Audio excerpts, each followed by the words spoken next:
na vida a gente quer se conhecer cá entre nós.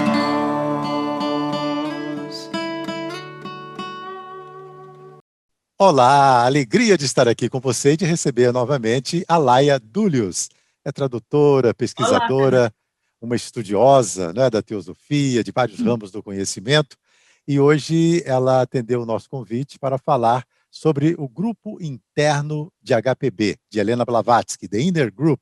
Saiu um livro, inclusive, compilado por Henk Spierenburg, que é um teosofista, foi um teosofista, né, holandês, um pesquisador, escritor, muito emblemático assim, né, nessas pesquisas, e a Laia vai contar um pouco então sobre essa história. Bem-vinda, Laia.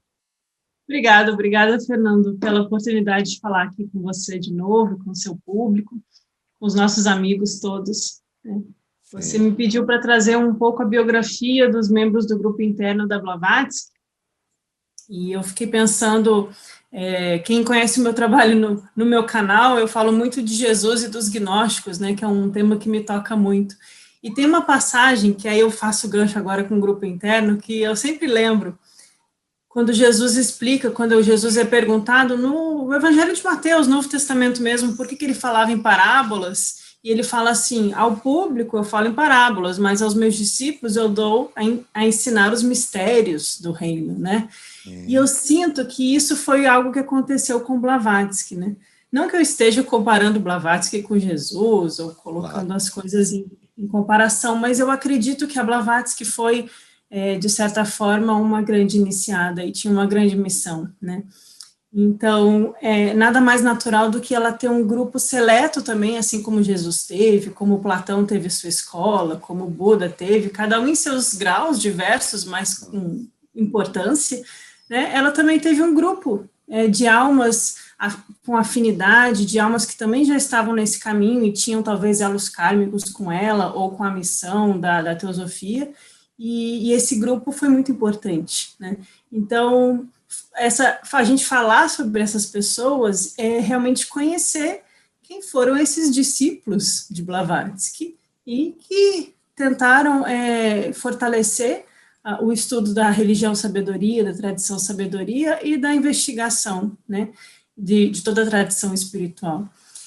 Então, ela, no final da vida dela, foi quando ela encontrou esse grupo, e para ela isso foi muito importante, né? Ela encontrar um grupo onde ela pudesse realmente se dedicar a ensinar com profundidade, no nível que ela gostaria, né? Além da atividade pública, que também é muito importante, mas ela conseguir dar esse passo além, justamente para que haja um grupo coeso capaz de manter isso, de fazer com que a teosofia, com que os ensinamentos que ela estava trazendo, que não eram só dela, mas que ela estava como porta-voz desses mestres, trazendo que isso fosse continuado, né? Então, vamos conhecer um pouco quem são essas pessoas, né? Às vezes a coisa fica assim num tom de, não é um em detrimento do outro, né? Porque a gente conhece muito um deles, né? Uma delas, que também tem muitos méritos, né? Mas e os outros, quem são? Essa sempre foi a minha grande curiosidade, né? Trazer um pouco quem são todos esses outros e que almas são essas que entraram em contato com Blavatsky e se tornaram chelas e foram aceitos pelo mestre e foram os únicos a frequentar a sala secreta dela e receber instruções dos mistérios do reino da teosofia. Né? Sim. Então, eu vou compartilhar com você, Fernando, se você me permite. É só umas imagens, e quem já me conhece aqui, você me conhece bem, sabe que às vezes eu atropelo e falo demais, então dessa vez eu não vou ficar lendo, nem vou ficar... Mas tem muita coisa legal, então você fique à vontade também para me interromper, né? Tá bom. Eu trouxe essa imagem que foi umas legendas que o Marcelo Luz, eu acho que foi o Marcelo, se eu estiver errada, vocês também me corrijam.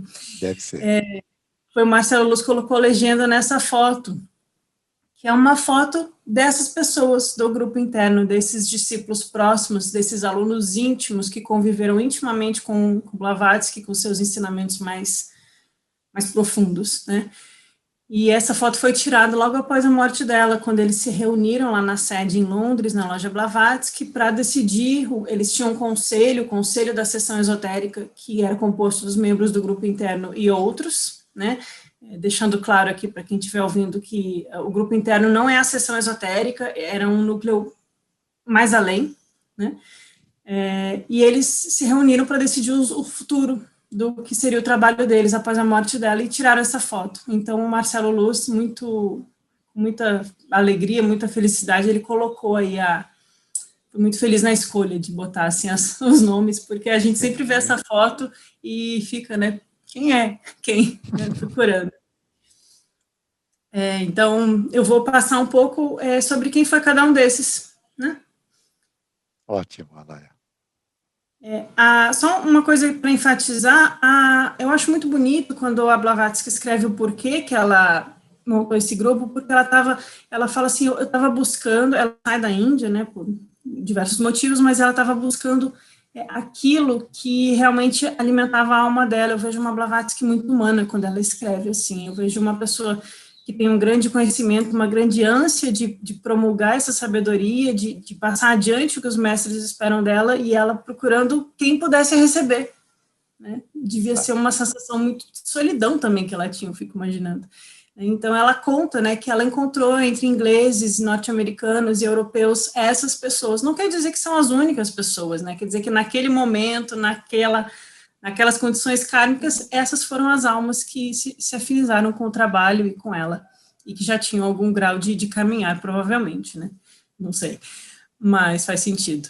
Então, ela encontra, né, no Ocidente, ela encontra um grupo de pessoas que, apesar de toda a confusão, de polêmicas que aconteceram, um grupo de pessoas que tinham uma devoção sincera à causa da teosofia, que estavam buscando algo de acordo aqui com as linhas originais, né, do que os mestres proporam lá desde o início, né, e foi em Londres que ela acaba montando esse grupo. Ela funda a Loja de Londres, a revista Lúcifer, e depois de morar um tempo na Alemanha, ela vai para Londres e funda, né, a Loja Blavatsky, e ali ela encontra essas pessoas, né.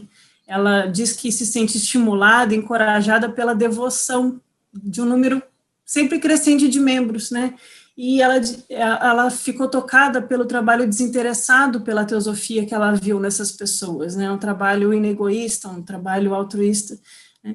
E aí ela diz: a minha única razão para aceitar, né, a direção dos assuntos europeus, porque eu sinto que a Blavatsky ela já tinha feito muito, né? Ela já tinha escrito A Isis Sem Véu, já tinha ido para Diar, já tinha escrito artigos, ela já tinha feito muito, né?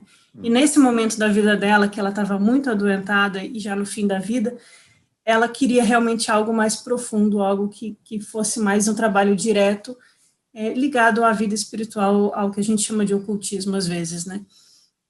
Então, ela queria realmente ajudar esses europeus, esses norte-americanos, né? Não tinha brasileiros na época, mas que eles pudessem continuar um trabalho sem ser minados, sem ser atrapalhados, né? Que ela realmente pudesse passar esses ensinamentos adiante. E foi aí que ela está muito doente, né? À beira da morte, lá na Alemanha. Você conhece bem a história, mas para quem não conhece, né? Ela estava lá à beira da morte e ela estava com uma grave falência renal, era fazer parte dela, e o médico foi ver, ela não passaria daquela noite. Uma das membros do grupo interno, a Condessa Constance de Wachtmeister, estava com ela, vai dormir chorando, porque a HPB fecha os olhos e não acorda mais, ela está assim, realmente morrendo, e ela, no dia seguinte, está bem. Essa foi a grande surpresa. E aí, o que me chamou a atenção quando eu estava pesquisando sobre o grupo interno, Fernando, é o que motivou ela a ficar viva, a não entregar as pontas, é a promessa que o mestre fez para ela, que se ela tivesse alguma força restante, que ela tinha o direito de voltar para a Índia e morrer, porque ela tinha um amor pela Índia muito grande, ela queria, se ela fosse pensar egoicamente no pessoal, ela estava sofrendo, cansada, com dor, morrer seria bom, né? Porque uma pessoa como ela não teme a morte, né? A morte não é um problema. Mas ela falou, ela tem um pouco mais de energia, né? O mestre deu uma escolha para ela: morrer e ficar livre, ou fazer um grande trabalho, né? Concluir a escrita da doutrina secreta, fundar um grupo novo, uma loja nova, uma revista nova, e aí o que manteve ela viva? Quando pensei nos discípulos aos quais me será dado ensinar algumas coisas. É isso que ela mais queria. É muito bonito, assim, a dedicação que eu sinto nela de doação de si mesma, né? E isso que motivou ela, os discípulos, ter um grupo a quem ela pudesse ensinar o que ela realmente queria ensinar. Assim. Não que ela já não estivesse ensinando, né? Porque Mise Sem Véu e tudo que ela fez, tanto em Adyar quanto nos Estados Unidos, já foi muito bom. Mas tinha algo mais, e ela não queria deixar essa vida sem esse algo mais, né? Então, ela conta que o Archibald e o Bertrand Cately visitam ela na Europa, pedindo para ela ir para Londres criar um grupo, né? Tudo foi amarrado. No mundo sutil, o mestre, o Archibald, parece que tudo ficou amarradinho, assim, eu sinto assim, não sei se outros teriam a mesma percepção, mas é como eu percebo. E aí a Blavatsky fala,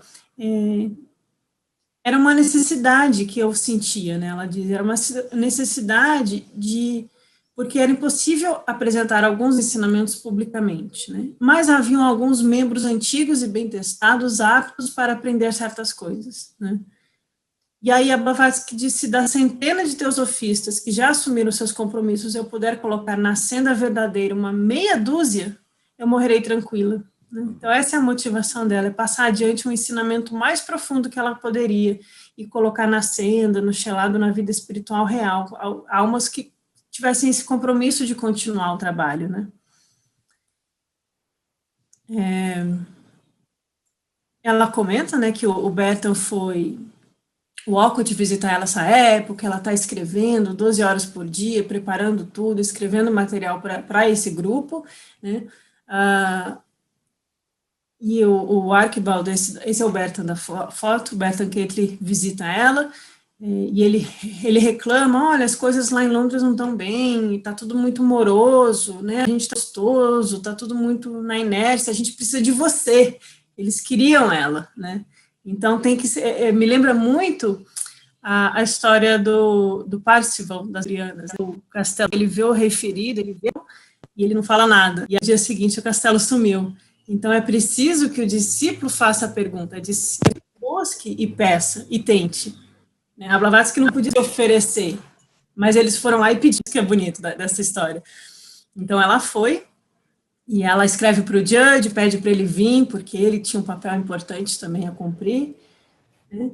E aí, então, em 88, eles abrem a sessão esotérica, ela já está em Londres, morando em Londres, e ela escreve isso que eu achei muito interessante, né, que as pessoas que se cadastrassem para participar, né, elas tinham que mandar uma carta se dizendo interessadas, muito parecido com o que os Rosa Cruzes fizeram nos manifestos lá no século XVII, o Fama e Fraternidades, que eles falam assim, quem quiser fazer parte da nossa ilustre sociedade, demonstre esse desejo que nós saberemos te encontrar. Então, é muito parecido. Né? Então, quem quiser fazer parte, escreve, e vocês serão secretamente testados pelo mestre. E suas ações anteriores na vida atual e nas passadas vão ser verificadas. Então, vai passar um scanner na alma desses membros do grupo interno. Então, os que foram aprovados, eles não foram aprovados só pela Blavatsky, eles foram aprovados pelos mestres. Né? Isso me dá o caráter de seriedade disso tudo, né, que aconteceu. E aí, nesse meio tempo, já acontecia a sessão esotérica, e dos membros da sessão esotérica foi feito um filtro, e aí a Blavatsky pede para o Mead, que era o secretário dela já na época, e para Besant, os dois juntos, eles escrevem uma carta para os que foram escolhidos, os que foram aceitos como membros do grupo interno. Né? O Mead e a Besant estão desde o primeiro encontro, né? E aí eles recebem, né, e aí as reuniões começam, e aí é interessante que a gente descobre que a Blavatsky não participava das reuniões da sessão esotérica, ela só ia nas reuniões do grupo interno, ela apontava geralmente o Mead para coordenar a sessão esotérica, porque ela nem saía do seu quarto, né. Dada a seriedade que devia ser aqueles encontros. Então, as regras, né, que se estendem a esses membros, são as mesmas regras da sessão esotérica. Eu copiei as da época, não estou falando de nada de hoje em dia, né? Mas essa é a informação que a gente tem que era naquela época. É o fato de vegetarianismo, né? Observar os combinados, né? De frequentar sempre, a harmonia na reunião e os votos. E é muito bonito que eles fazem o voto perante o seu próprio Atman, né?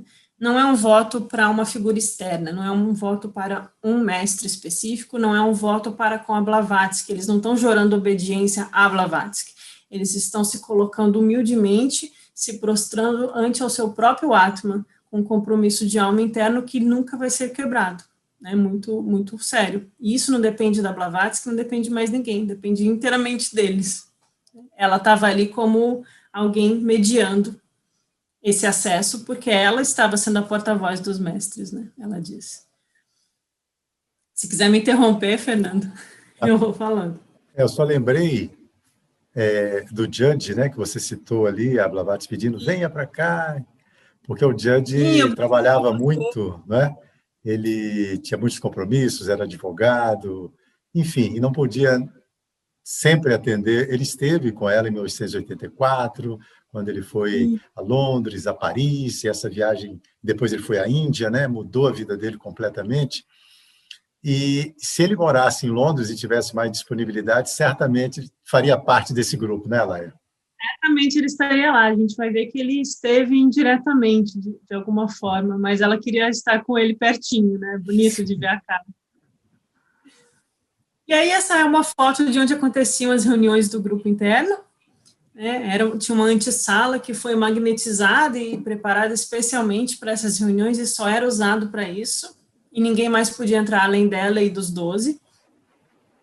E eles sentavam em semicírculo, né, 6 homens à direita e 6 mulheres à esquerda, tinha um retrato dos mestres, e era uma sala magnetizada que era a antessala do quarto dela, né? Então, ali que aconteceram, foram 22 reuniões, e a gente tem um registro de 20 dessas, né, atas das reuniões. E além dos 12 membros, a gente vai ter 2 membros extras, né, como você disse, o Judge, que, aliás, tem um vídeo seu sobre o Judge aqui, né, tá muito, muito interessante, e o Westcott, que é ligado a Golden Dawn. Poucos conhecem, fora da ST, o Westcott é muito conhecido, mas às vezes ele é pouco conhecido na sociedade teosófica, ele é muito interessante. Ele fala muito dos Rosa Cruzes, da magia e do hermetismo. E aí a gente tem acesso a essas atas, né?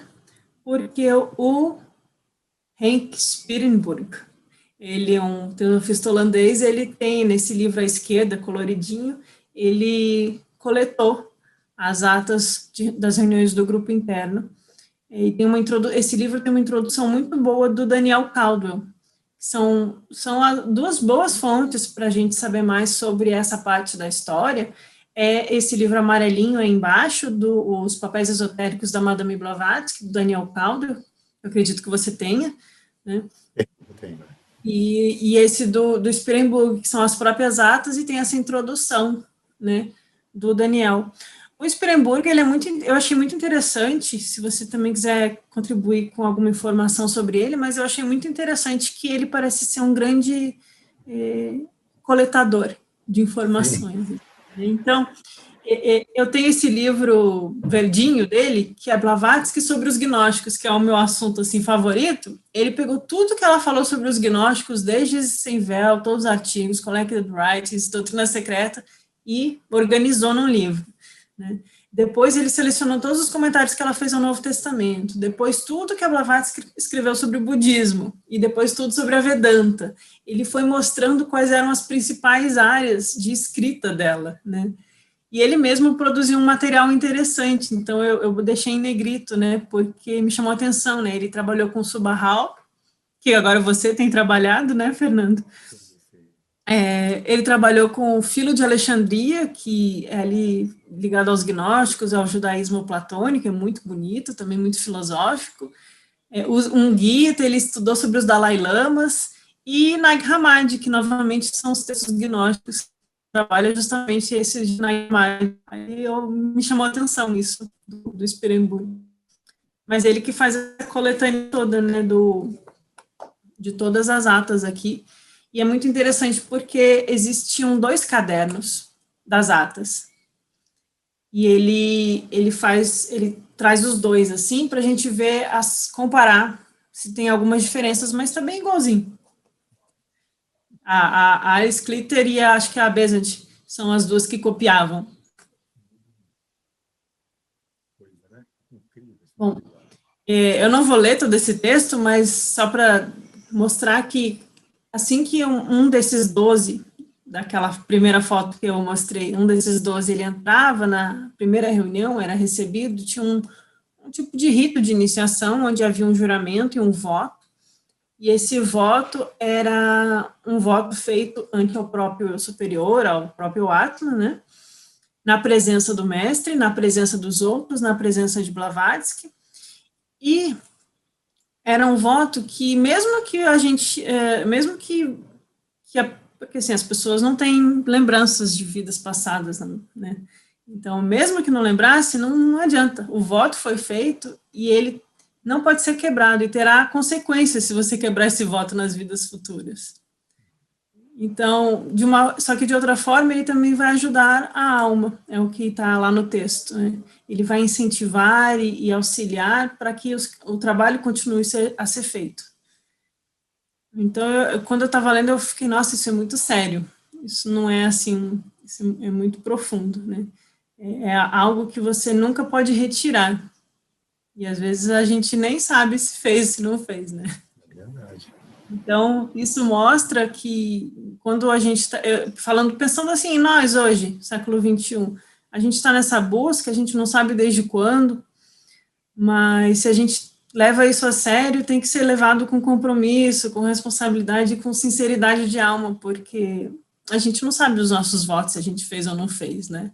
Ou se a gente ainda vai fazer, mas é algo muito sério. E eles fazem os votos, e aí tem essa tabela que é quem participou. Cada dia de reunião aqui é a data. Teve uma vez que teve uma briga entre 2 pessoas, como acontece com qualquer grupo, tem desentendimentos. E teve aqui em novembro, setembro é interrompido, aí outubro não tem reunião, porque as reuniões são canceladas por causa desse desentendimento. E aí, quando eles retornam, eles têm que fazer um juramento de sempre apoiar o outro, nunca falar mal do outro, nunca se colocar contra o outro, porque ali eles são dedos unidos de uma mesma mão, né? Essa expressão que eles colocam. E é muito, muito curioso também que a gente consegue ver nessa tabela, por exemplo, o segundo aqui, a Kyle Archibald Catley, ele participou da segunda, terceira e quarta reunião e depois não veio mais. Mas é porque ele viajava muito. Eu fui ver as datas e ele estava nos Estados Unidos nessa época. Então, assim, a gente vai vendo onde estava cada um também. Aqui são as iniciais deles. CFW, eu não estou me recordando quem é. É o Cloud Falls Wright. Todas, né? Eu trouxe 2 slidezinhos, assim, para cada um. Acho que seu som sumiu, o Mansur. Tá baixo o som. Bom, aqui é uma foto deles. Esses 2 extras aqui não estavam no dia da foto, mas eles eram membros. E eu coloquei a foto do Westcott, um dos fundadores da Golden Dawn, e o Judge, que eles eram membros por carta, eles recebiam material de estudo à distância. E aqui embaixo também tinha o Rai Lahiri, ele fez uma tradução do Taragita e foi a única informação que eu encontrei sobre ele. Eu apaguei a cara só de quem não era do grupo interno, não é desprezo a eles não, tá?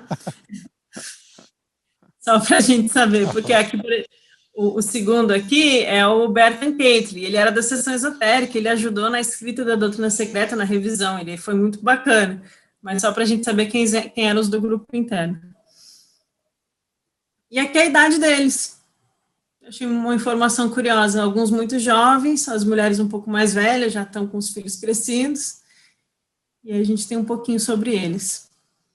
Bom, O Old, ele foi um dos mais jovens, a gente vê que ele tem 26 anos quando ele entra no grupo, né, faz aquele compromisso seríssimo, né, 26 aninhos.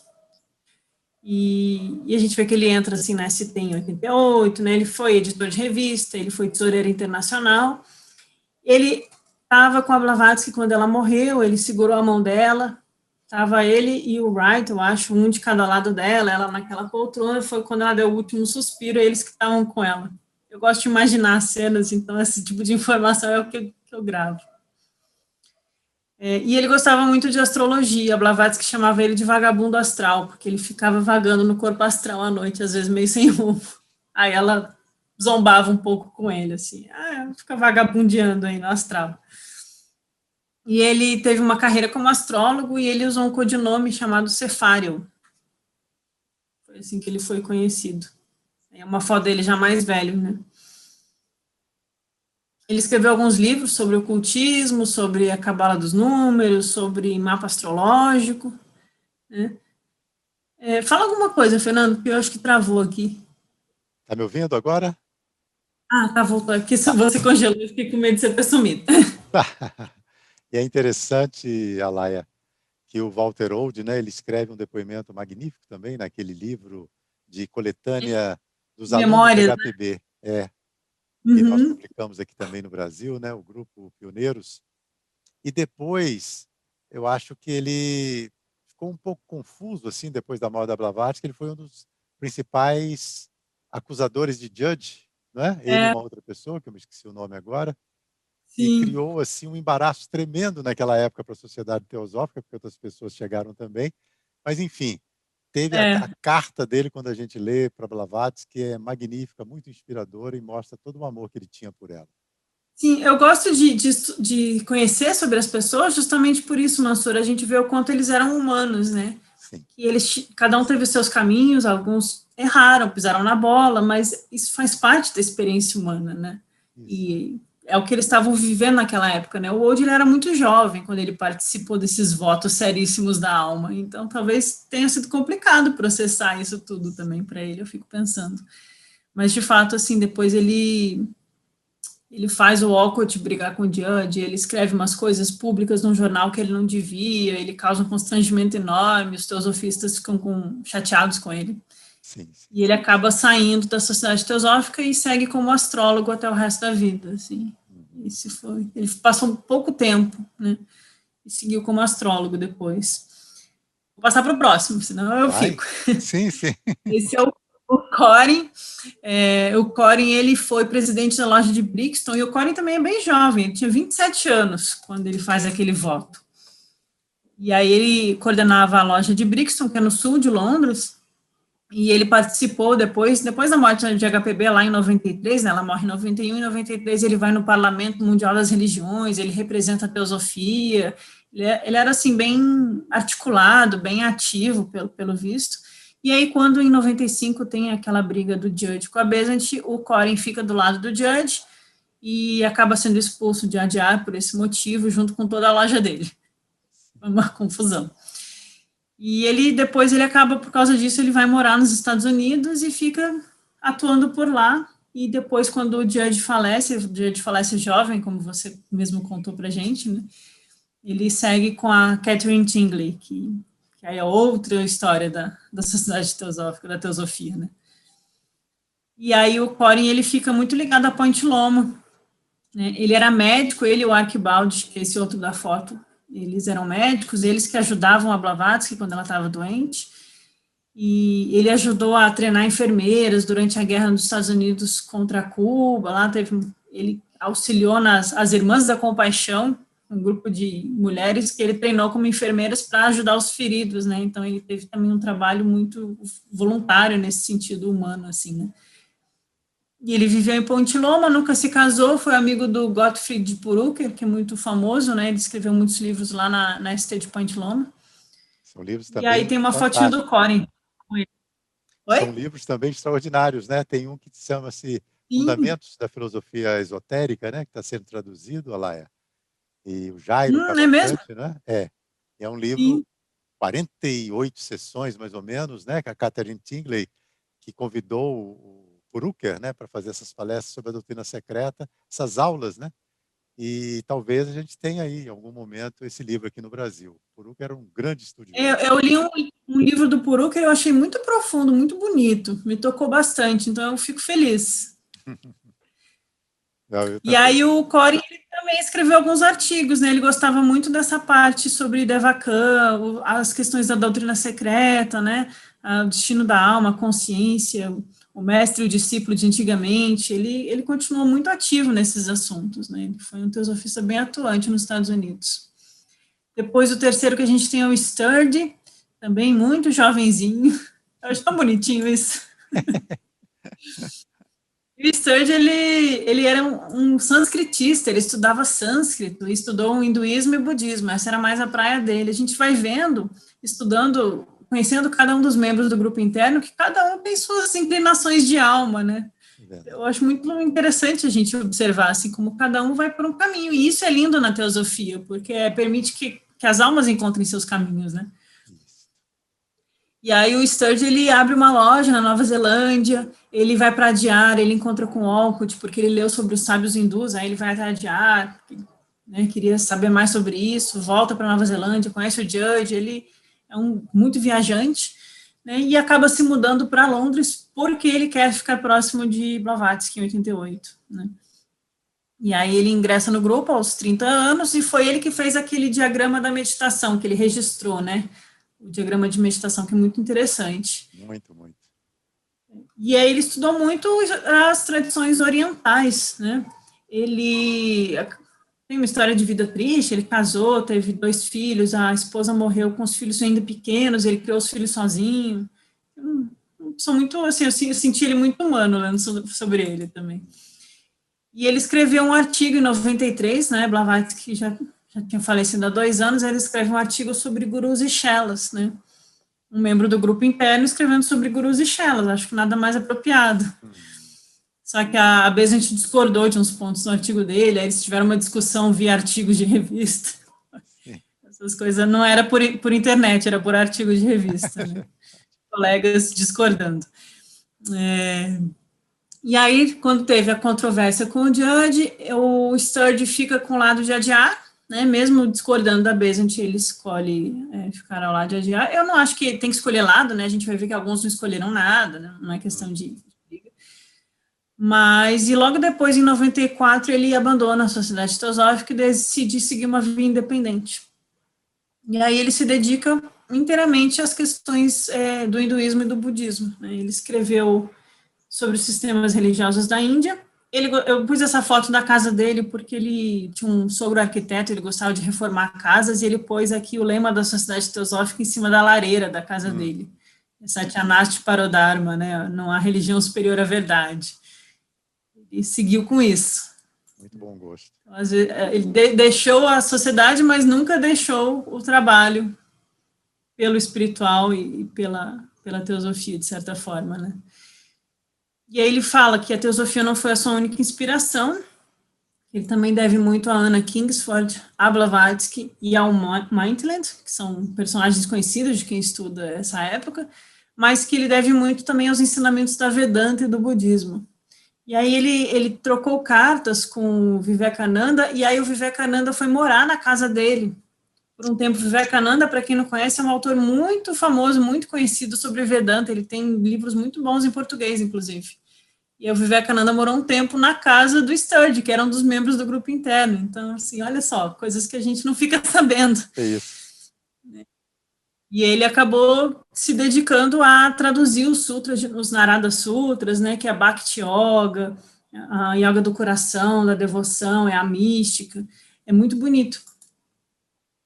E eu achei esse trechinho muito curioso, que um escritor, que eu não consigo pronunciar o nome, mas ele escrevia sobre tradições orientais, ele tinha o codinome Koizumi Yakumo.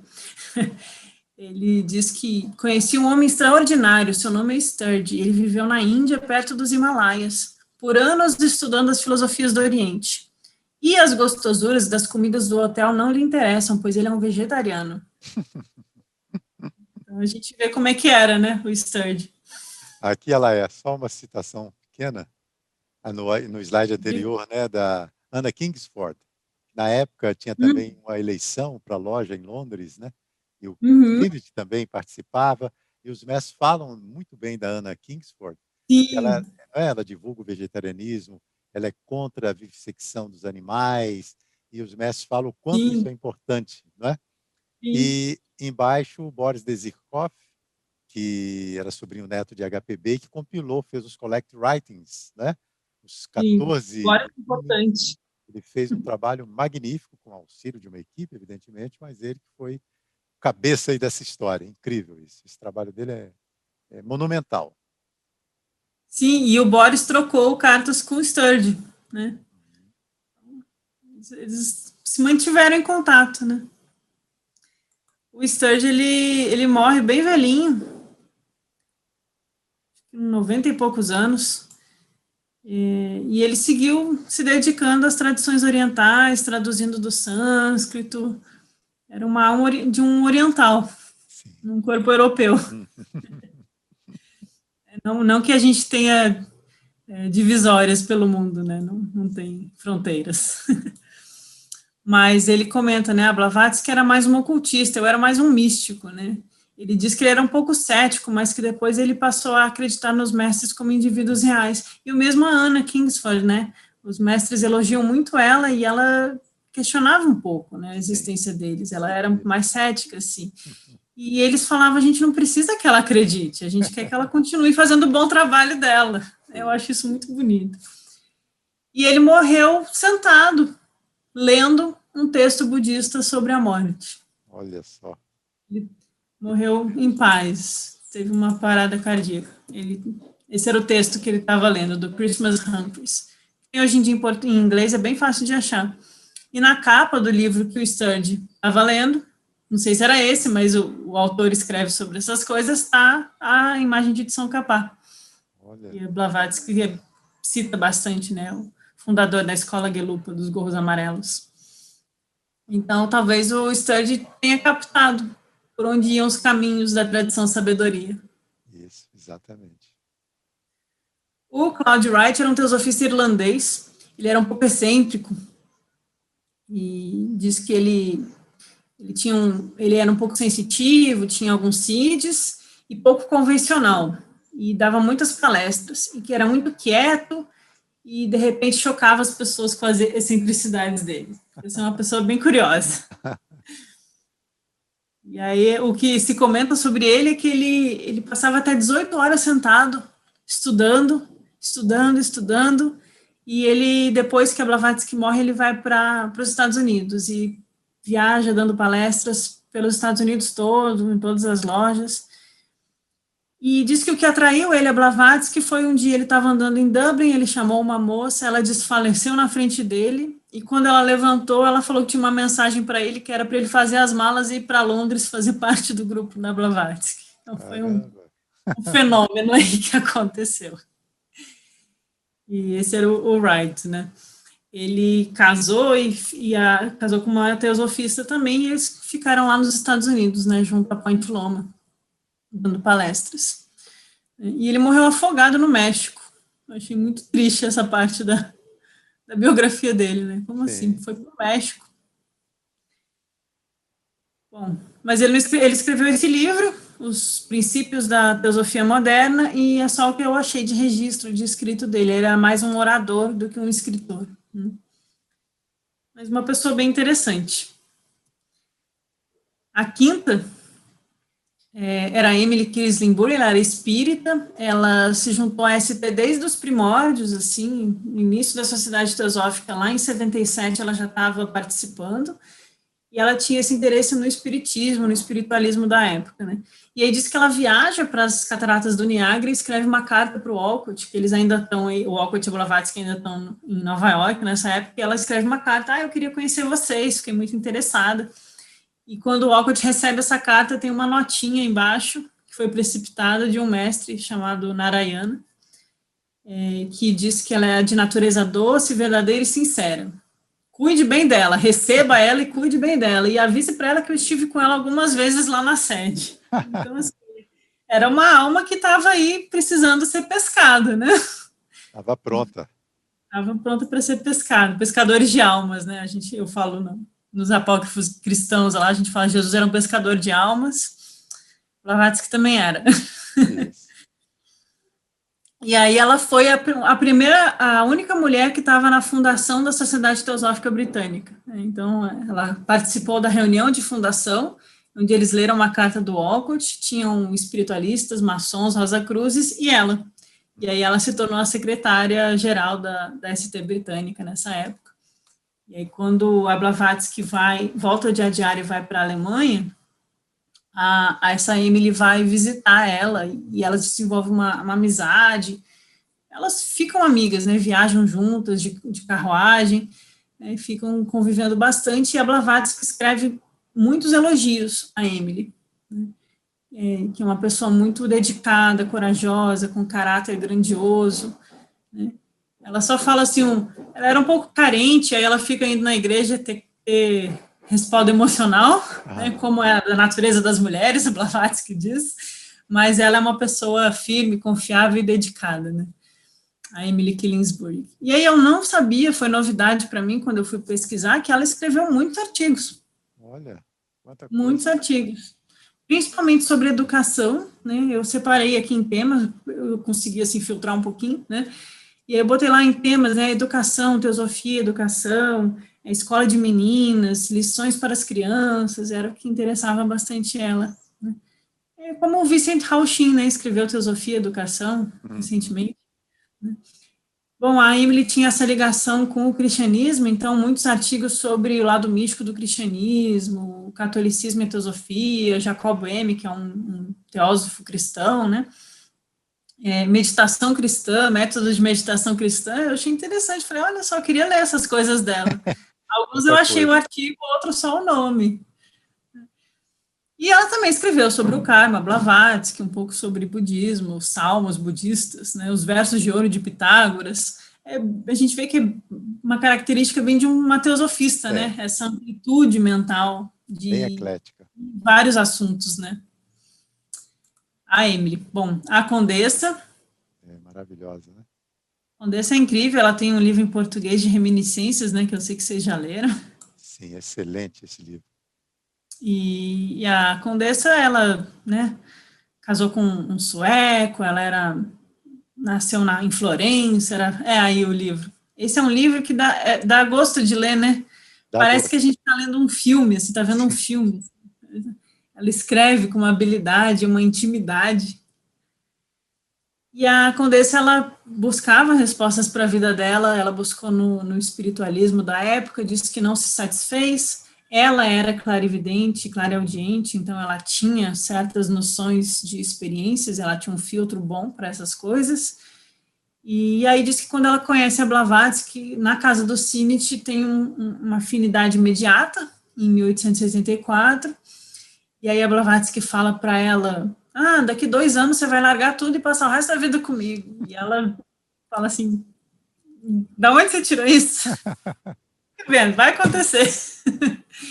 Foi o que aconteceu, né? Ela tinha uma casa lá na Suécia, ela ficou viúva, vendeu a casa e acabou indo morar com o Blavatsky, enquanto a Blavatsky escrevia a Doutrina Secreta, né? A Condessa foi uma amiga, uma companheira, foi uma dama de companhia no sentido mais profundo, né? Não no sentido de alguém que só serve, mas serve e escuta e aprende, né?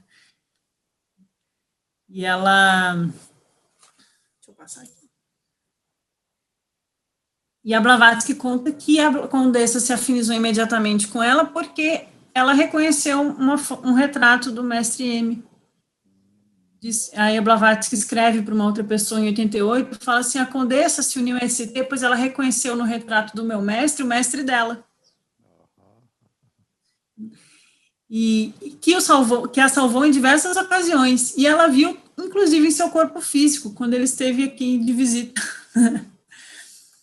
Então, a Blavatsky diz, faz 3 anos que a Condessa vive comigo e cuida de mim. E, de fato, a gente lendo, né, as reminiscências, ela tinha um cuidado mesmo de trazer comida, de garantir que a Blavatsky bebesse água, né? Essas coisas que a gente faz com alguém que precisa se concentrar muito numa tarefa, né? E a Condessa se sentia atraída pela indiferença da Blavatsky, tanto a crítica ao elogio, ao senso de dever que a Blavatsky tinha, né? Ela via isso, né? Porque é uma pessoa que se dedica a uma causa como a Blavatsky se dedicou, que recebeu tantas críticas, mas também muitos elogios, ela conseguiu se manter impessoal. Impessoal. E é um desafio, né? A gente ser impessoal no nosso trabalho, e a Condessa viu isso na Blavatsky, né? Então, é um elogio bonito. E aí ela esteve com a Blavatsky nos momentos mais difíceis. Minha filha está fazendo uma esse visita. anjo lindo aí que está aparecendo. Oi. Chama o papai, tá bom? Eu tô ocupada. Tudo bem? Chama o papai. Tá bom. Mas é para você chamar o papai. Tá bom? Ali no quarto. Ou lá embaixo. Fecha a portinha para a mamãe. Qual é o nome dela, Laia? Oi? Como ela chama? A Lara. Lara, que lindo. Lara. Lara. Lara. Não, Lara, só Lara. Lara. Tem 6 aninhos. Lindo, lindo. Linda, linda. Ai, ai. Bom, posso continuar? Sim, estávamos falando de cuidado, de carinho, aparece a Lara, né? A Lara é muito cuidadosa. Ai, ai. Mas é isso, a Condessa cuidava muito dela, mas esteve com ela quando saiu aquele relatório das pesquisas psíquicas, que atrapalhou toda a escrita da doutrina secreta, né? E é tão bonito porque a Blavatsky escreve assim, que a Condessa escreve que a Blavatsky ficou muito perturbada, né, com todos os ataques que ela recebeu, né? Qualquer pessoa ficaria. Mas que o que mais perturbou a Blavatsky é isso vai atrapalhar a recepção do material que eu estou produzindo. Não é que estão me atacando, estão falando mal de mim, é assim, é o trabalho que está sendo prejudicado, né? Isso.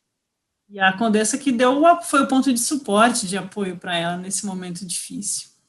E ela fez o voto do grupo interno e recebeu os ensinamentos mais reservados. E aí, quando a Blavatsky vai para Londres criar o grupo, né, que o Archibald e o Bertrand vão lá chamar ela que dá ajuda financeira, afinal ela era uma condessa, viúva, falou, vou ajudar a comprar a casa para a gente ter a loja Blavatsky, vou ajudar a pagar a gráfica, né, a editora. Ela também teve porque às vezes a gente fica muito, né, no especulativo, no trabalho espiritual, mas o trabalho prático da vida burocrática também é importante para que o outro trabalho possa ser feito, né? Isso. A gente esquece disso. Sim. Todas as despesas, né, que havia naquela época, e sempre há, né, Laia? E a gente vê que, assim como o Sturge, por exemplo, gostava da Vedanta e do budismo, a Condessa tinha uma ligação aí com as tradições da Cabala, do Tarot, era essa parte do hermetismo ocidental que chamou a atenção dela, assim, pelo menos nos escritos que ela deixa, né? Então, ela traz para a Blavatsky um livro que o mestre manda ela trazer, ela ouve uma vozinha e fala, leva para ela esse material. Então, ela ajuda até na produção do material para a doutrina secreta, né?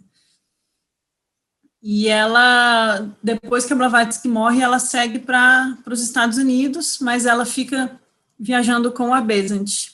Então, ela segue com a ST de Adyar, ela viaja bastante com a Besant, ela faz elogios, como a Condessa era clarividente, ela fala, a Besant tinha uma aura muito luminosa, ela tinha muita energia. Então, isso atraiu as duas, ficaram boas amigas. E ela viaja dando muitas palestras, né? E aí ela escreve as reminiscências nessa época, né? E escreve um livro sobre vegetarianismo. E a gente vê, assim, o Sturge, né? Não come as gostosuras do hotel porque era vegetariano. A Condessa escreve um livro sobre vegetarianismo. Eu acho que a Blavatsky andou enfatizando isso nas reuniões do grupo interno. Ah, com certeza. Precisava, inclusive, ser, né, vegetariano no grupo interno. Sim, era uma das regras. Então, assim, é algo que é enfatizado até hoje, né, na sociedade teosófica. E ela também escreveu um caderno de anotações, um caderno oculto de anotações. Porque, olha que interessante, Fernando, naquela época a gente não tinha publicado, como a gente tem hoje, os Mahatma Letters, né? A gente não tinha as cartas dos Mahatmas, mas como ela morava com a Blavatsky, ela teve acesso a muitas.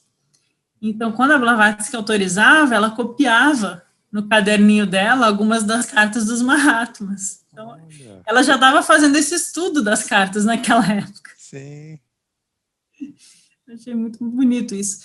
E ela escreveu uma coisa que me chamou a atenção, por exemplo, ela fez anotações sobre uma palestra do MacGregor Matters, que também é da Golden Dawn, que também é ligado ao Westcott, aquele que também era membro por correspondência, né?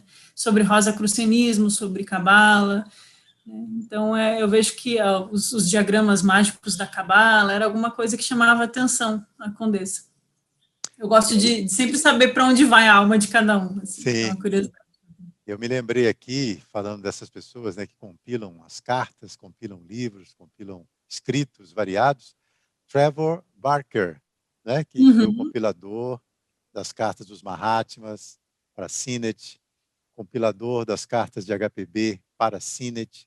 Né? São pessoas pouco conhecidas, mas que têm um valor incomensurável, né, Alaia? E quando a gente lê as cartas, não só as dos Mahatmas, como as da Blavatsky, por exemplo, você não acha, Mansur, que a gente tem contato com ensinamentos, que às vezes são passados pelas cartas, mas também aquele lado humano da dificuldade da vida espiritual, dos desafios que as almas vivem, das dificuldades psicológicas, né? Às vezes a gente lê e se identifica, eu gosto muito de ler as cartas. Sim. A gente vê o cotidiano, como É que o karma está atuando, e a gente né? se identifica, às vezes, né? Tipo, nossa, eu estou passando por uma dificuldade também nesse... Exatamente. A gente se vê ali e vê que realmente é a humanidade que é manifestada ali, as dificuldades, as possibilidades, as alegrias, tristezas As de cada um. provações. Provações, Né? em primeiro lugar. Né? Nesse caminho, está sempre presente, né, Alaia? Não é um caminho sem dificuldades, né?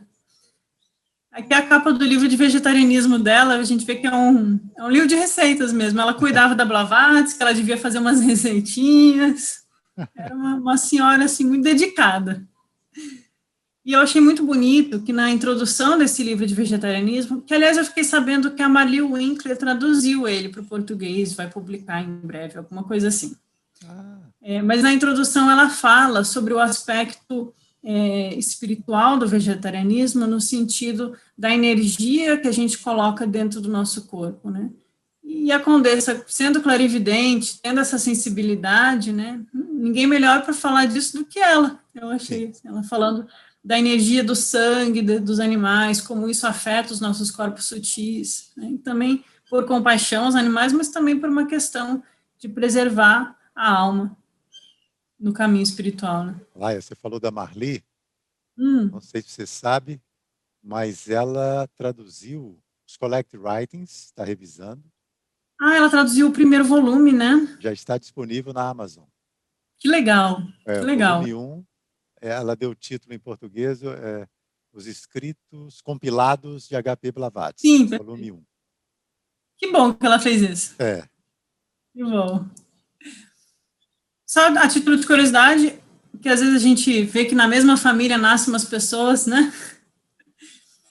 A Condessa teve um filho que gostava de escrever sobre meditação, gostava de viajar, foi até para Caxemira, para o Egito, subiu as pirâmides, ele era um aventureiro, e ele era músico, e ele é estudado hoje, eu fiquei sabendo que ele é estudado como na história da música, né? Ele foi um músico conhecido, e ele escreveu uma ópera, O Príncipe Siddhartha, né, sobre o Buda.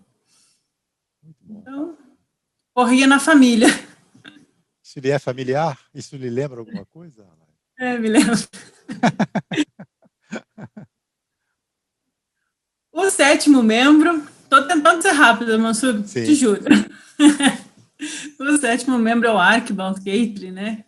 Ele era sobrinho do Berton, mas era um ano mais velho, né? Aquele sobrinho que o tio é mais novo. E a título de curiosidade, o Berton Gaitley, ele foi amigo do Rudolf Steiner, que foi teosofista, depois sai da loja teosófica e funda a Sociedade Antroposófica, né? E o Berton era amigo do Rudolf Steiner e traduziu livros do Rudolf Steiner. Já o Archibald foi membro do grupo interno, né? E quando dá a cisão com o Judge, ele acaba indo morar nos Estados Unidos e fica ao lado do Judge, né? E aí ele casa. Eu vi que vocês têm um carinho por essa personagem, eu senti na sua fala.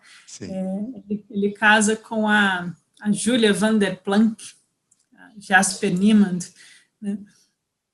E os dois trabalham bastante, né? Eu achei muito interessante que você até contou que a Júlia recebe uma caneta de presente da Blavatsky para ela sempre usar aquela caneta para escrever, e diz que ela fazia uns escritos muito inspirados, assim, Sim. que não era nada assim, não era uma obsessão nem nada desse sentido, né? Porque era mais uma inspiração, tinha alguma coisa na energia daquela caneta, né? E na alma da Júlia, com certeza, ela tinha ali as qualidades dela. Alaia, Diga. só tem esse retrato da Júlia, impressionante, né? A gente procura, é o único Impressionante, né? retrato que ficou. E a Júlia, ela tem uma história de vida muito triste, eu não sei se você viu, né? Ela E, casa, ela tem 2 filhos, o marido e os filhos morrem de doença e ela fica sozinha no mundo. E aí que ela vai atrás de respostas e encontra na teosofia essas respostas, né? e aí o E aí Judge que vai ela se começa a comunicar escrever. com ela e com o marido, né? E com outros, as Sim. cartas que me ajudaram, né? Que deve ser lançado dia 2 de abril. Ah, de 2 já.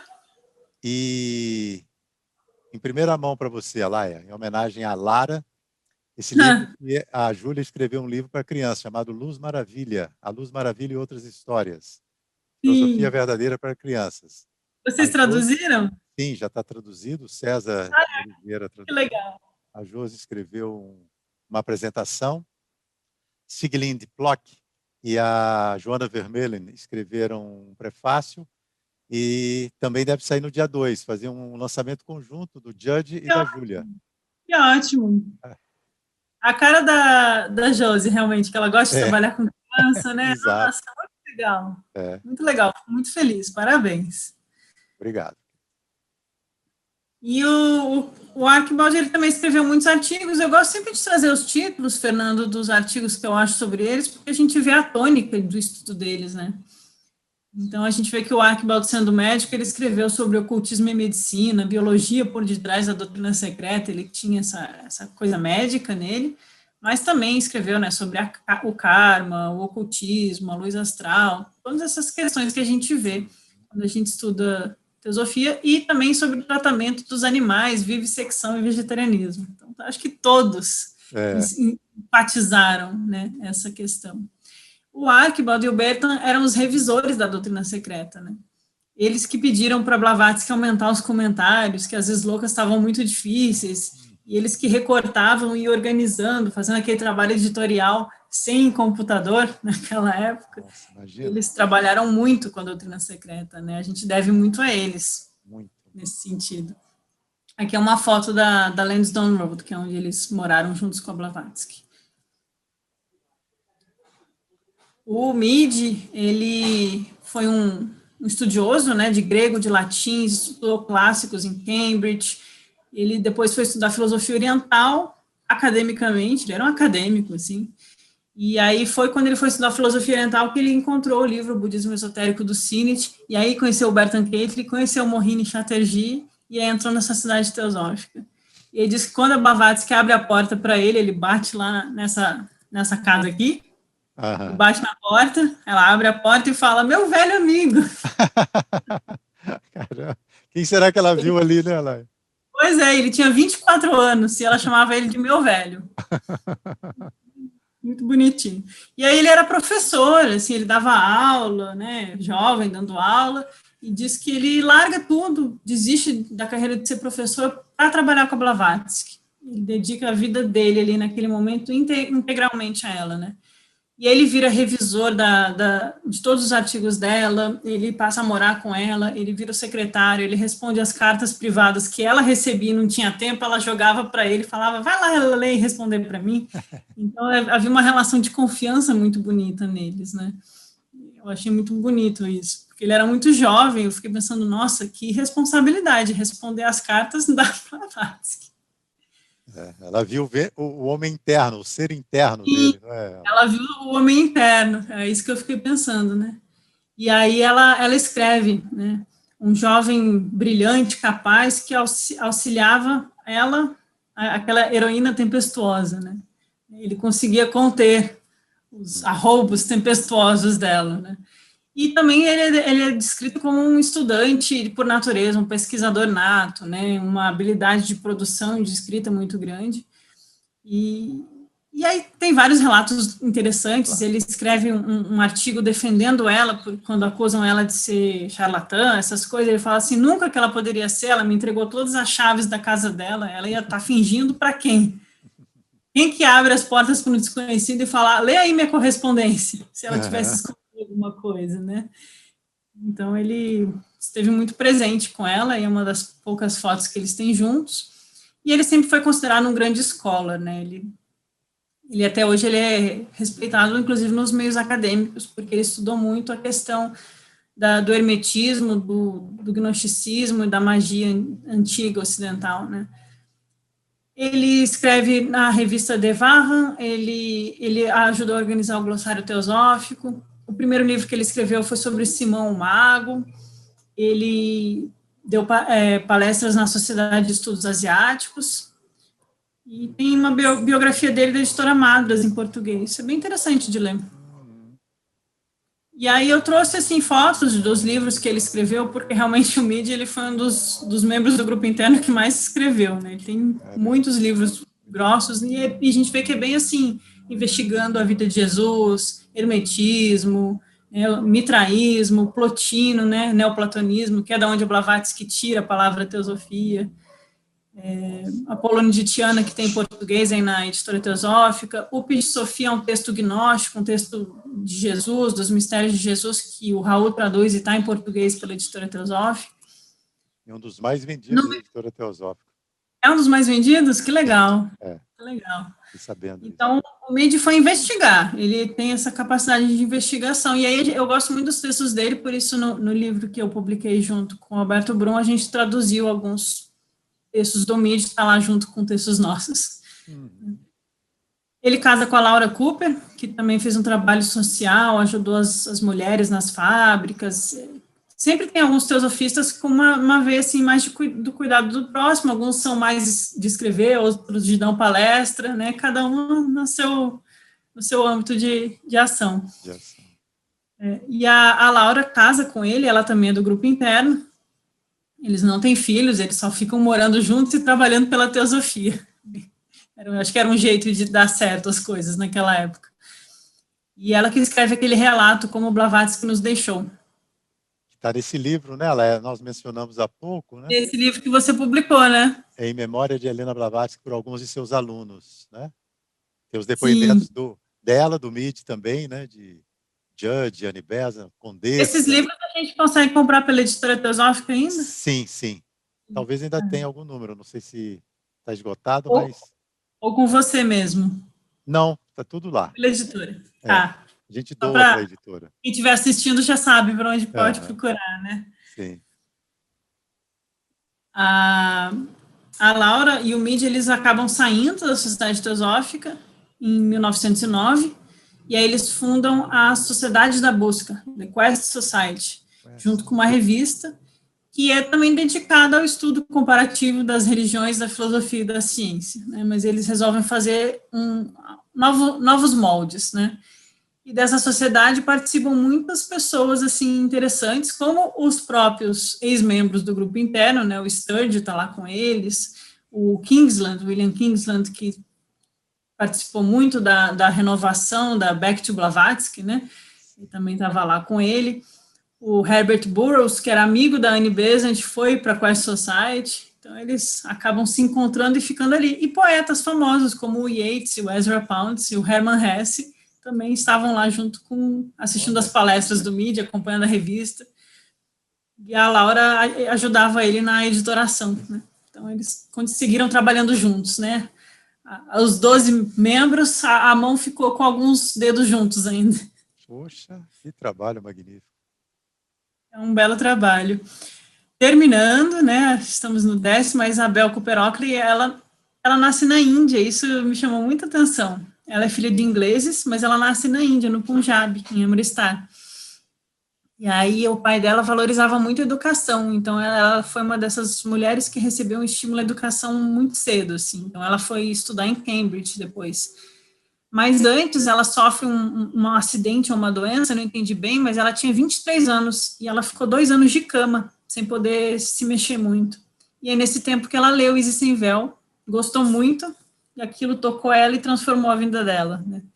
E aí, quando ela vai para Cambridge, ela conhece o Archibald Catley, o outro membro do grupo interno, eles se conhecem, ele apresenta ela para o marido dela, eles se casam e fica ali todo mundo meio entre amigos, entre família.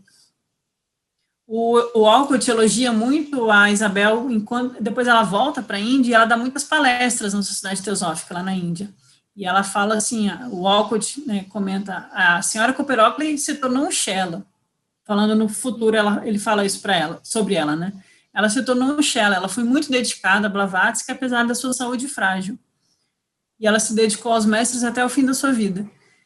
E a Isabel, ela conta que ela faz viagens com a HPB de trem lá no Egito, que eles viajam juntos da Europa até a Índia e eles fazem uma pausa no Egito. Eles vão lá investigar a questão dos Coulomb, que já estava dando aquela confusão, mas eles viajam pelo Egito e a Blavatsky vai viajando e descrevendo tudo, igual uma guia turística, assim, aqui aquele rei tinha tal ensinamento, aqui é o templo de não sei quem, e ela fala que é uma experiência fantástica viajar com a Blavatsky, que até os egiptólogos que estavam acompanhando eles ficaram, assim, maravilhados com o conhecimento da Blavatsky. Eles viajavam juntos. Ela foi muito instruída no Egito também, né? No Tibete e no Egito. Foi. A gente às vezes esquece do Egito, né? A editora Teosófica acabou de lançar, né, uma obra magnífica do Geoffrey Barborca, H.P. Blavatsky, Tibete e Tulku. E Tulku. Muito bom esse livro.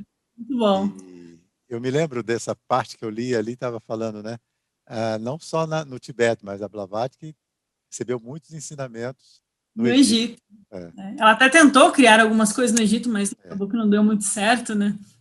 Mas o fato é que a Isabel, ela, assim, parece que desde jovem, desde a juventude, ela estudando muito, muito dedicada e muito firme com a Blavatsky, né? Tanto que quando dá a polêmica do relatório Hodgson, que a Blavatsky é injustamente acusada, o marido da Isabel fica contra a Blavatsky e ela se divorcia dele. Aí. Ou não? Vamos se posicionar. Ela se posiciona, não ficou em cima do muro. E a Isabel, ela é uma mística medieval por natureza, né? Ela escreveu muito sobre os Rosacruzes, sobre Saint-Germain, tem o livro Conde Saint-Germain dela, pela editora Pensamento, é muito bom, uma das pesquisas assim, mais sérias que eu já vi. Ela estudou muito sobre o misticismo medieval, as sociedades secretas, né, os Rosacruzes, a franco-maçonaria, os templários, toda essa parte ocidental, do ocultismo ocidental, é o que chamava a atenção dela. E ela recebeu vários elogios, assim, por essa área de atuação dela, porque realmente ela foi muito além nas pesquisas dela, assim como o Mead foi lá nos gnósticos, o Sturge foi lá traduzir a Vedanta do sânscrito, a Isabel foi investigar mesmo essas sociedades secretas da tradição esotérica ocidental, assim, ela foi a fundo. Então, ela escreve esses 2 livros que a gente tem em português pela Pensamento, a Maçonaria e o Misticismo Medieval e o Conde Saint-Germain, e tem capítulos muito interessantes sobre o Santo Grau, sobre Mesmer, sobre Cagliostro. Ela faz umas análises muito profundas da tradição Rosa-Cruz, da relação disso com a gnose cristã, né, São Martin, Paracelso, os alquimistas, toda essa parte esotérica ocidental é com a Isabel Cooper Oakley. É a sensação que me dá, sabe? Como você disse, né? Esses membros, né? A Josi sempre falava o que fizeram os membros do grupo interno após a morte de HPB. E essa sua pesquisa... Ficaram parados? Não ficaram parados. Está preenchendo uma lacuna importantíssima, né? Acho que todo teosofista, todo estudante, né, de ocultismo vai ficar muito feliz de poder acompanhar esse trabalho que você está fazendo, Alaia, da gente saber, né, que bom. Que obra que eles deixaram, todos eles, cada um num setor, né? Tomara que toque a alma de cada um, para a gente também saber encontrar as nossas buscas nos nossos caminhos, né? Essa é a minha intenção. Uhum. A gente saber que há muitos caminhos, né? E ela acaba morrendo na Hungria, em Budapeste. E a gente sabe pelas cartas dos Mahatmas que a Hungria era uma região de um ramo da fraternidade, né? Interessante onde ela foi parar. A Besant, que é mais conhecida, mas só para a gente fazer um recap dela, né? Ela era muito envolvida com as causas sociais, ela ajudou na independência da Irlanda, aquela briga toda lá com o Reino Unido, né, ela casou com um padre, um diácono, esqueci o nome, mas que eles não se davam muito bem, ele reclamava que ela era muito indócil e que ele não gostava que ela lesse, então ela acabou parando de frequentar a paróquia dele, eles se divorciaram, deve ter sido muito difícil para ela, né, mas a gente vê que ela tinha muita energia, como a Condessa diz, né, a Besant tinha muita energia, muita vontade de ação, muita força de fazer o bem pela solidariedade humana, o bem pelo outro, né, eu vejo isso nela. E ela vai morar sozinha com a filha dela, ela tem 2 filhos, é uma coisa que foi novidade para mim quando eu comecei a pesquisar, né, e ela escreve, assim, ela acaba virando ateia, escreve contra as religiões no início, é engraçada a jornada dela, né, curiosa. Ela é presa por defender o controle de natalidade, ela defende as mulheres, assim, nesse sentido, e perde a guarda da filha dela, ela tem uma história muito triste nessa época, uma mulher muito forte mesmo, aí ela, nos grupos que ela se envolveu com socialismo, grupos de defesa dos direitos das mulheres nas fábricas, porque nessa época não existia direitos dos trabalhadores, né, então as mulheres trabalhavam de domingo a domingo, 12 horas por dia, sem direito a um salário justo, às vezes em condições muito precárias, e a Besant achava isso muito injusto. Então, ela lutou muito pelas pessoas. Isso é uma coisa muito bonita da Besant. Fotos dela com a filha e com a neta, a Besant jovenzinha. Eu gosto de trazer as pessoas para perto da gente, através das fotos. Sim. Aí já mais velha, na época que ela entra na Sociedade Teosófica, ela foi uma das últimas a entrar, no sentido de mais tarde, e diz que quando a Blavatsky recebe ela, recebe com muita alegria, como se já estivesse esperando ela também, e aí a Blavatsky mostra para ela que há outras formas de lutar por um mundo mais justo e mais fraterno. Pessoal, começou um temporal lá em Florianópolis e a conexão com o Fernando Mansur caiu. Como faltava só um membro dos 12 do grupo interno para eu comentar, eu propus a ele que eu terminasse, e aí ele vai juntar os vídeos, para vocês não ficarem faltando uma só pessoa, né? Então, a gente tinha parado aqui na Besant, né? A Besant é muito bonito que depois de todas essas dificuldades de vida que ela passa, ela diz que ela encontrou a paz na teosofia. Essa casa da foto era propriedade dela, foi a última casa que a Blavatsky viveu, foi onde a Blavatsky morreu, e a casa era propriedade da Besant, e era lá que aconteceram as reuniões do grupo interno, né? A Besant era uma pessoa com uma capacidade administrativa muito grande, ela era muito assim, do tipo que vai, faz e acontece, então ela tinha essa capacidade de administrar, que a Blavatsky percebeu, e a Blavatsky conta para a Condessa que ficou muito feliz de encontrar uma pessoa assim, uma mulher que também tivesse muita proatividade pela teosofia, né? Então a Besant, ela foi secretária da Blavatsky na parte administrativa, e a gente vai vendo assim o papel que cada um desempenha, né? Por exemplo, a última que eu vou trazer aqui ainda é a Alice Clitter, ela era responsável por registrar as atas das reuniões do grupo interno. A Besant cuidava da parte administrativa, o Midi coordenava as sessões da sessão esotérica, porque ele era mais sério, a Blavatsky tinha uma confiança grande nele, e assim por diante, cada um tinha sua função, seu papel, né?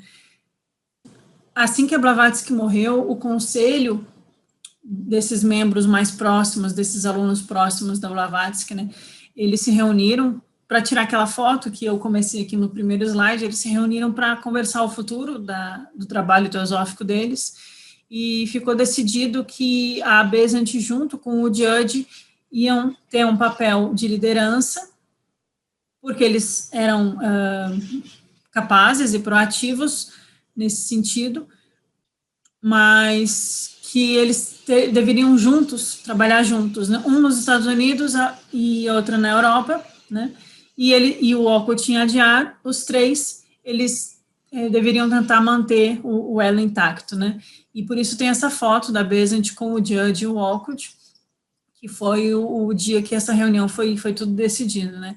Infelizmente, depois, em 94, eles brigam, eles têm uma série de desavenças, e aí deu toda uma confusão, que não vem ao caso a gente entrar aqui, mas mostra como o trabalho espiritual, às vezes, ele é muito difícil, porque existe toda uma questão das personalidades envolvidas e os diálogos, né, as intenções, é bem complicado. Mas a Besant, ela teve um trabalho muito importante na Índia, né, ela ajudou na independência da Índia, ela esteve junto com Gandhi, e a gente vê, né, eu trouxe aqui os interesses de alma de cada um, e a gente vê que os interesses da Besant ficam muito ligados realmente à Índia, né, se interessava pelo Bhagavad Gita, pelos Upanishads, ela trabalhou com esse tipo de assunto, e esses são alguns dos livros que a gente encontra em português nela, e ela teve todo um papel lá na criação e educação do Krishnamurti, que é outro capítulo da Sociedade Teosófica. A última membro do grupo interno, né, eram 6 homens e 6 mulheres, a última era a Alice Clitter. A Alice Clitter era filha de um clérigo, né, esposa de um coronel. Esse coronel é muito interessante porque ele recebeu um diploma honorário da Blavatsky, assinado pela Blavatsky. Ele nunca foi membro da Sociedade Teosófica, mas ele parece que frequentou um pouco a casa da Blavatsky, eles conversavam juntos, e ele era maçom também, então ele recebeu um diploma honorário de teosofista, assinado pela Blavatsky, né? Ele serviu na Índia, e a Alice Clitter se envolveu com a teosofia desde 81, quando ela leu O Mundo Oculto do Sinnett. Aí, em 85 ela leu O Budismo Esotérico, e aí ela pediu para entrar na loja de Londres, ela foi amiga do Sinnett, ela frequentava a casa do Sinnett, eles tinham muitas conversas, o Sinnett e o Mohini. E aí, em 88, a Alice Clitter se torna membro do grupo da seção esotérica, e depois ela entra no grupo interno, né? E como eu comentei já, ela era responsável pelas anotações. Ela tem uma história muito interessante num livro que ela escreve chamado Blavatsky as I Knew Her, Blavatsky como eu a conheci, que são relatos pessoais, e ela conta que ela estava numa crise existencial de vida, ela tinha 2 filhos pequenos e morava numa cidade ao sul de Londres, e ela tinha que pegar um trem para encontrar com a Blavatsky, e ela estava com dificuldades financeiras, uma crise de rumos de vida, né, e ela pede para o Bertan Catley, de quem ela era amiga, para arranjar um encontro dela com a Blavatsky, e diz que quando ela finalmente consegue juntar o dinheiro para comprar a passagem de trem, e aí ela visita a Blavatsky lá em Lansdowne Road, ela diz que à medida que ela e o Bertan se aproximavam, elas iam caminhando, né, em direção à casa, eles começaram a ouvir os gritos, que a Mabel Collins estava com a Blavatsky em casa, e elas tinham personalidades, às vezes, um pouco conflitantes, e elas discutiam um pouco, às vezes, e a Blavatsky estava furiosa, brigando com a Mabel, e a Mabel gritando, né, coisas que acontecem. E aí diz que o Bertan ficou com receio, falou, talvez seja melhor vir outro dia, e aí a Alice conta nesse relato dela, que era impossível, que ela tinha juntado dinheiro para pegar o trem, que arranjado alguém para ficar com os filhos dela, vindo de longe só para encontrar com a Blavatsky, que ela não ia desistir. E aí diz que ele bate na porta, né, da Blavatsky, a Blavatsky abre a porta no meio da briga com a Mabel, e aí ele fala, essa aqui veio conhecer, diz que a Blavatsky nem olhou para ela e mandou eles irem embora, que ela não ia receber ninguém. Ela estava num daqueles dias difíceis. E aí diz que a Alice Clitter depois considera que isso foi um teste. É muito interessante quando a gente reavalia, olhando para o passado, ela faz isso nesse livro que ela escreve, que foi um teste de se ela ia insistir ou se ela ia desistir na primeira dificuldade. E aí diz que quando finalmente ela conseguiu fazer um outro encontro, meses depois, né, que ela conseguiu voltar lá, a Blavatsky a recebeu, junto com Bertrand novamente, e diz que a Blavatsky olhou nos olhos dela por constrangedores segundos, diz ela no livro, e depois a Blavatsky olha para o Bertrand e fala assim, por que você não me avisou que ela era assim? E que ela nunca entendeu o que isso queria dizer. Um outro relato interessante é que ela deixou o Sinnett hipnotizar ela, numa dessas tentativas dele de contatos e aprender sobre hipnotismo. E aí a Blavatsky fica sabendo e dá uma bronca nela, diz, nunca mais deixe ninguém te hipnotizar. Né? Proibiu qualquer pessoa de tentar esse tipo de experimentos. A Alice Clitter conta que na juventude ela tinha algumas capacidades psíquicas, mas que a mente dela tendia mais para a filosofia, então ela nunca se interessou muito pela questão dos fenômenos. E ela também era amiga da Laura Holloway, para quem lê as cartas dos Mahatmas, a Laura Holloway aparece bastante, a Alice era uma grande amiga dela. Após a morte da Blavatsky, a Alice Clitter ela se uniu ao Judge, ela foi para os Estados Unidos, ela escreveu diversos artigos para o The Theosophies, que era a revista lá nos Estados Unidos, e depois ela toma partido da Catherine Tiglin, que é a sucessora do Judge, nas convenções. Nessas convenções, ela também encontrou o Corin e o Wright, né, outros 2 membros do grupo interno. Então, ali a gente tem 3 membros juntos, né, lá nos Estados Unidos. Só que em 1899 ela se separa do movimento teosófico, ela sente que nenhuma das facções incorporavam os ensinamentos de Blavatsky, e ela sentiu que tanto a Point Loma quanto a Diário estavam se desviando dos ensinamentos de Blavatsky. A Alice Clitter, pelos livros que eu li dela, ela era muito focada na Blavatsky, ela tinha uma devoção muito grande pela Blavatsky, e ela sentiu que não queria mais estar vinculada aos grupos da Sociedade Teosófica, tanto a Diário quanto o Point Loma, né? Então, ela vai seguir o seu caminho próprio, ela perde um filho jovem, em 1906, e aí ela vai com outro filho e um amigo e o marido, eles vão no Egito, eles vão morar no Egito um tempo, depois ela vai viver na Itália por alguns anos, e ela viaja pela França, por Paris, pela Inglaterra, e dá palestras sobre o lado oculto das óperas de Wagner, né?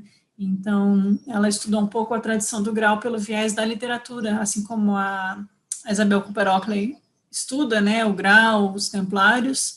A Alice parece que também tinha esse tipo de interesse, mas ela vai por outra via. Então, ela escreve esses livros sobre o Wagner, Tristão e Isolda, o Anel de Nibelungo, o Lohengrin, né, toda a questão do Santo Grau. Ela tocava piano e dava palestras, né, sobre o assunto. Depois, quando começa a Primeira Guerra Mundial, ela, e o filho e um amigo, que também era um teosofista, o Basil Crump, eles pegam um navio e vão para a Índia. E eles passam por várias situações difíceis. O navio deles é atingido por um submarino que está no meio da guerra, né? E aí eles têm que ser salvos de bote, e aí eles chegam à Índia em 1918.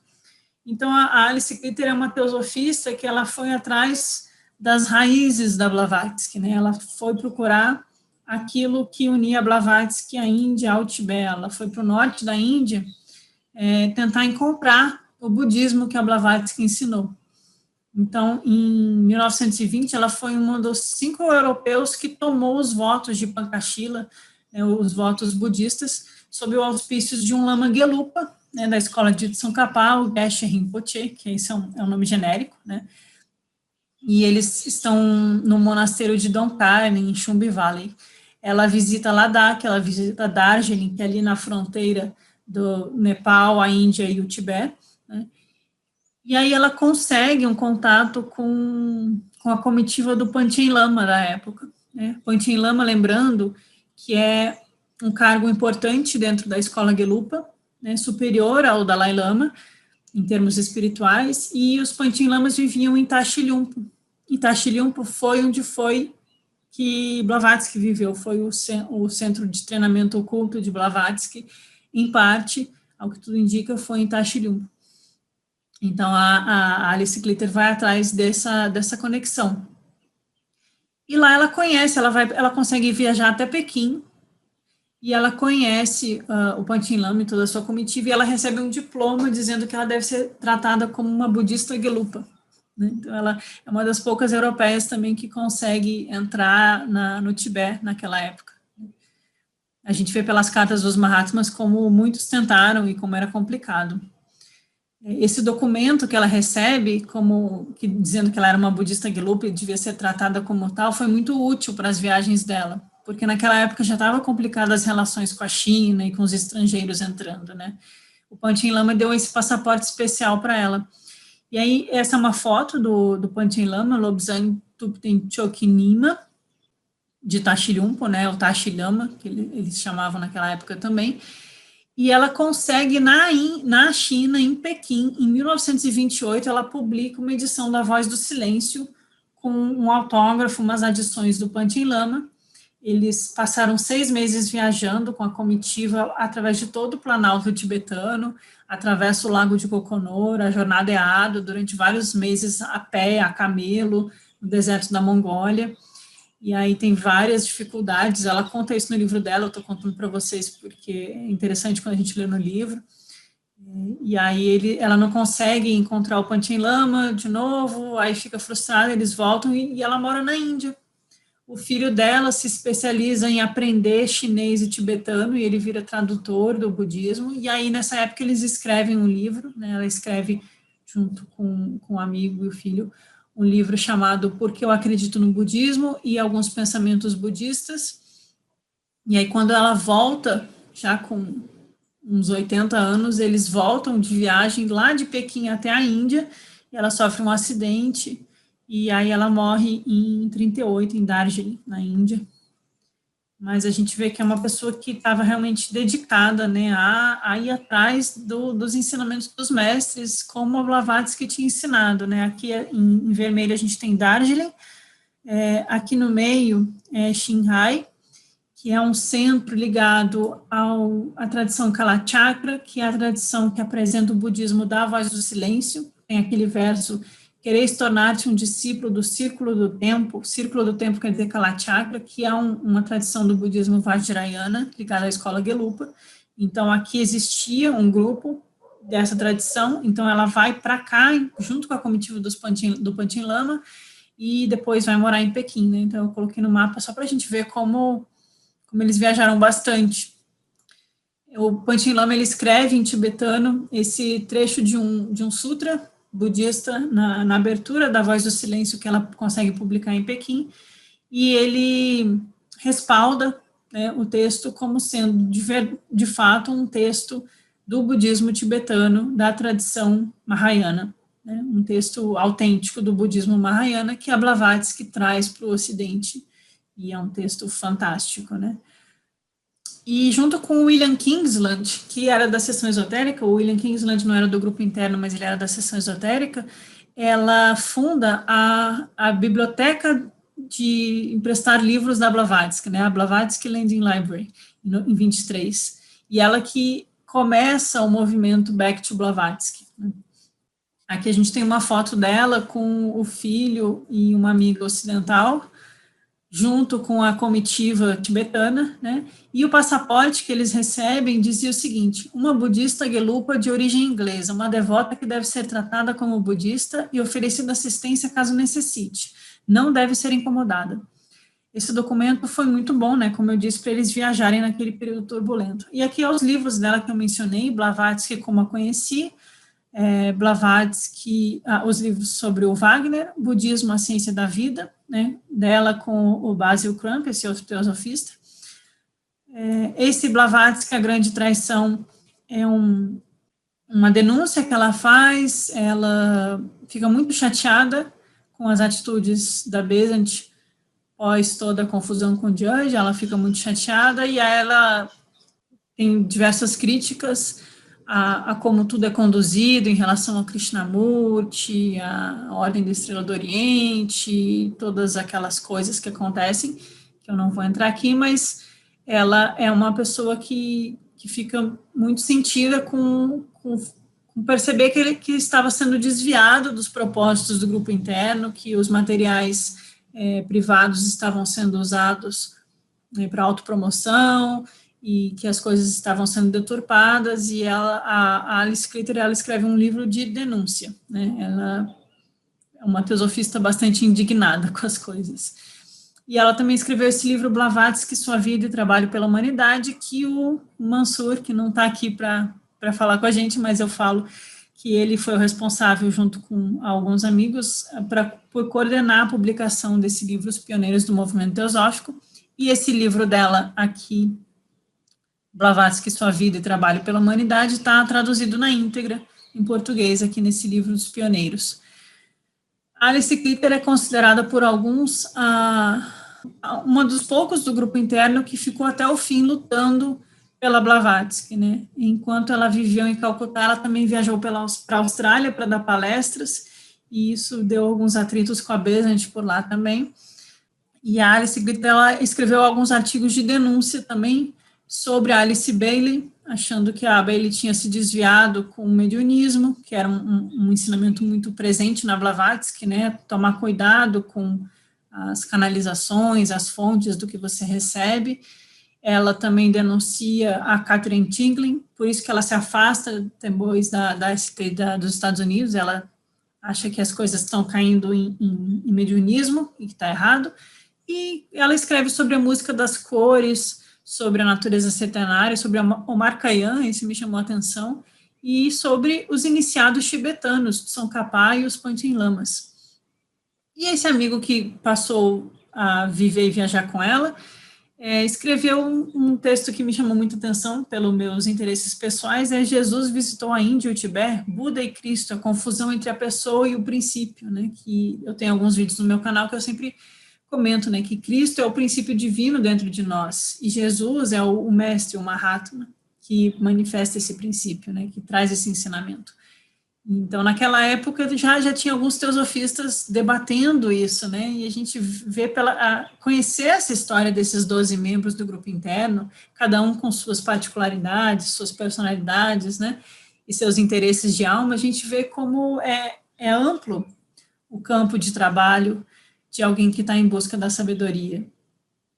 Logo após a morte da Blavatsky, né, eles tentam permanecer reunidos, e eu trouxe esse trecho que o Mead, ele lê na cremação da Blavatsky, e uma foto aqui que tem o Judge, tem a Besant, tem o Mead, a Condessa, e os outros eu não identifico, mas mostrar que houve um tempo em que todos conseguiram trabalhar juntos.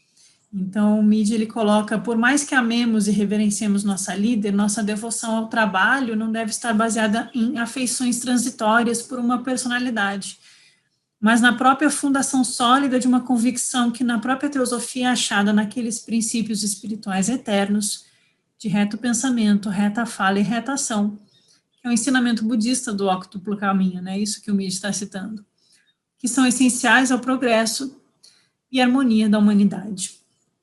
Então, aqui a gente tem uma foto final deles, ainda muito unidos, e a Alice Clitter, essa última que eu apresentei, ela escreve num de seus livros: no dia 8 de maio, ela, Blavatsky, partiu e senti que nós havíamos falhado com ela.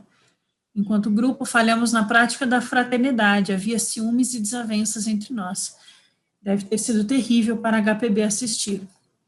E aí ela continua: é somente por meio de um grupo seleto de almas corajosas, de um punhado de homens e mulheres determinados, famintos pelo genuíno desenvolvimento espiritual e pela aquisição da sabedoria da alma, um grupo no qual todos os membros trabalham um para o outro e trabalhando para todos trabalham para si mesmos, é somente assim, né? Precisamos perceber que somente em união e harmonia reside a força e o poder.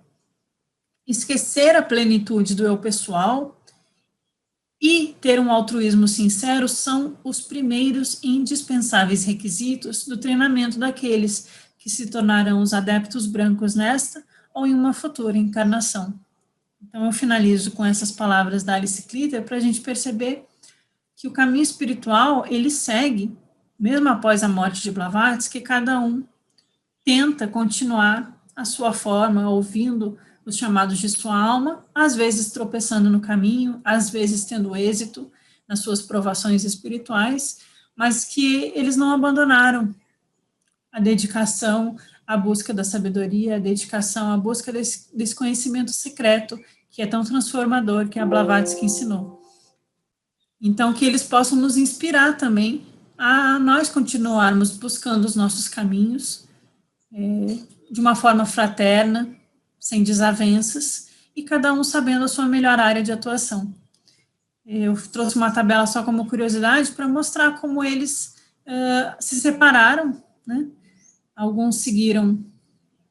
Eu botei o nome repetido aqui, por exemplo, o Old, ele ficou com a Adyar em 94, quando teve uma cisão, mas depois ele acaba saindo e se tornando um buscador independente, o Sturge também. Aí o Wright vai para Point Loma, a Emily fica independente, a Condessa fica com a Adyar, o Caitlin vai para Point Loma, o Mid sai e forma a Quest Society, a Laura Cooper, a Isabel Cooper Oakley, a Besant, né, fica com a Adyar. Aqui em Point Loma temos o Judge, a Clitter e o Corin, mas a Clitter também acha que as coisas não estão indo num rumo bom e segue independentemente, vai para o Tibete. E o Westcott também, que seguiu com o trabalho dele na Golden Dawn. Então, a gente entender os caminhos da alma e sempre inspirados por essa grande mestre que viveu entre nós e que deve ser sempre lembrada como alguém que fez um serviço muito altruísta e que tinha muito ensinamento para repassar e que a gente deveria honrar esse sacrifício de vida dela, na minha opinião. Então, eu deixo vocês com o Mansur, se ele quiser deixar algumas considerações finais. Agradeço muito o convite aqui para o programa Cá Entre Nós, querido amigo Fernando Mansur, e que nós possamos continuar separados e juntos, separados pela distância física, mas também juntos, trabalhando por uma causa que nos é tão cara. Muito obrigada e espero que tenha sido útil para todos. Porque na vida a gente quer se conhecer cá entre nós.